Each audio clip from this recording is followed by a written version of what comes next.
Buongiorno da Renzo Micheletto, ben ritrovati con un nuovo approfondimento di Veneto Agricoltura Channel.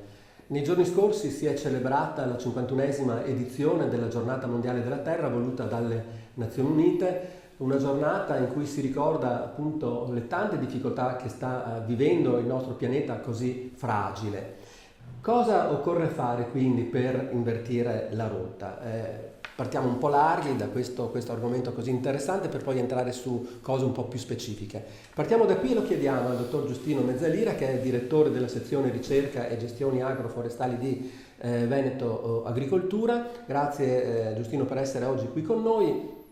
Cosa occorre fare quindi per cambiare la rotta per un pianeta che purtroppo vediamo cambiamenti climatici, inquinamenti di vario tipo? Cosa occorre fare? Sì, a vedere le cifre che ci vengono date ogni anno, purtroppo gli indicatori ci dicono sempre peggio, peggio, peggio, quindi uno potrebbe essere anche preso dallo scoramento.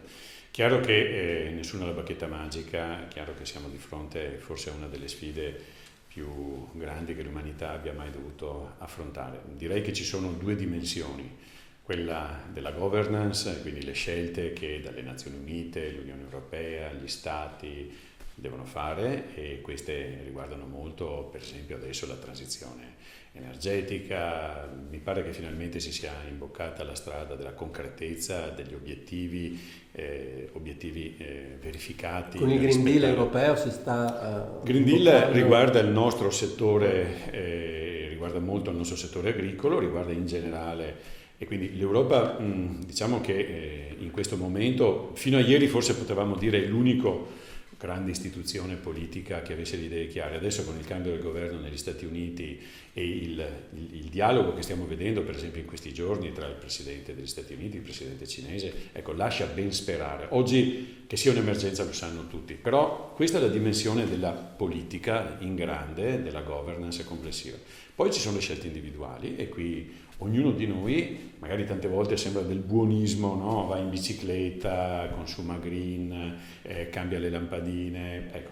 In realtà io credo molto in questa dimensione perché riguarda proprio l'etica personale, cioè io sono un numero, sono un 7 miliardesimo di questa umanità, però se io faccio le scelte giuste un 7 miliardesimo del problema lo sto risolvendo, quindi non possiamo solo pensare dall'alto e poi faccio anch'io, no, cioè è proprio il giusto incontro tra quello che io posso fare come persona, come imprenditore, come azienda agricola e quello che dall'alto i governi devono fare, soprattutto dandomi le strade giuste e i giusti incentivi per farlo.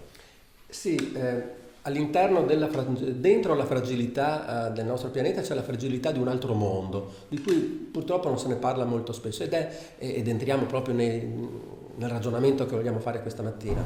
E dentro la fragilità del pianeta c'è la fragilità del mondo delle api. Sì. Perché il mondo delle api è in difficoltà?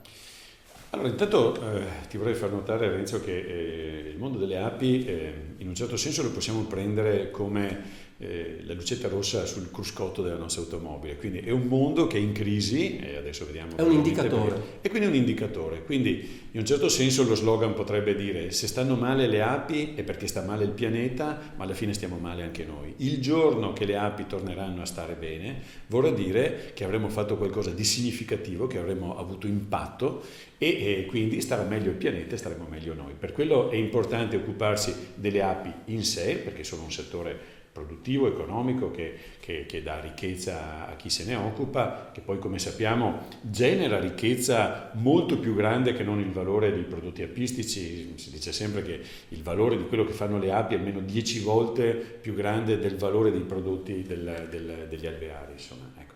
E da questo punto di vista è bene che finalmente ci sia tanta attenzione per le api. Sappiamo che a livello europeo c'è proprio un movimento che riguarda fra l'altro non solo le api ma i pronubi in generale, cioè gli insetti che aiutano l'impollinazione, ecco. Quindi le api perché stanno male, era la tua domanda. Sostanzialmente le api stanno male per tanti fattori, ne abbiamo parlato anche qui, la nostra trasmissione ha avuto anche importanti ospiti che ne hanno parlato, ma anche qui, per semplificare al massimo, diciamo che da un lato velocemente tre motivi. Uno, in un ambiente che non sta bene, per esempio gli sbalzi climatici come rendono più difficile la vita a noi, figurarsi per degli animali selvatici. Ecco. E quindi il cambiamento climatico, la contaminazione dell'ambiente, eccetera, ci sta sicuramente creando vari problemi.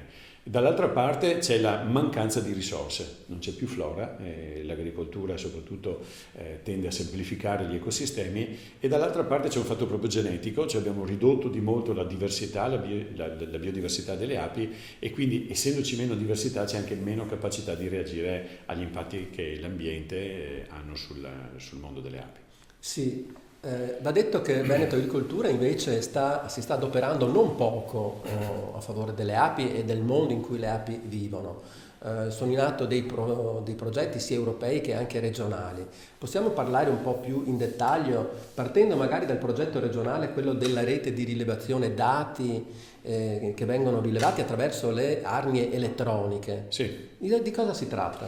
Sì, allora Veneto Agricoltura già ha dei sistemi di monitoraggio a larga scala attraverso sistemi di trappole che ci permettono di verificare la presenza di certi parassiti delle colture, eccetera, eccetera. Abbiamo deciso recentemente di allargare questo nostro sistema di rilievo di dati non attraverso sistemi strumentali, ma attraverso gli animali stessi, quindi presenza-assenza, numerosità e così via. Le arnie elettroniche sono sostanzialmente dei dispositivi che vengono applicati a una normalissima arnia in modo da poter misurare alcuni parametri fondamentali, due in primis: il peso dell'alveare, che quindi mi dice se all'interno dell'alveare sta avvenendo raccolta di nettare, eccetera, eccetera, quindi mi aiuta molto a capire anche a distanza come sta andando la fase produttiva. Questo ci permette di dire ogni sera, di fatto, se il numero il popolo delle api di quell'arnia è aumentato o diminuito. Se vedo una brusca caduta, può essere stato un temporale, può essere stato un avvelenamento, eccetera, eccetera. Quindi l'insieme di questi due fattori a distanza ci permette di avere dei dati oggettivi integrati con l'osservazione che fanno gli apicoltori, e anche questo ci viene segnalato, ci permette di avere una rete di monitoraggio del territorio attraverso le api. Volevo chiudere ricordando la pubblicazione Api e Apicoltura, preziosa risorsa per ambiente e agricoltura, che Veneto Agricoltura ha pubblicato e che è disponibile, scaricabile dal sito internet di Veneto Agricoltura.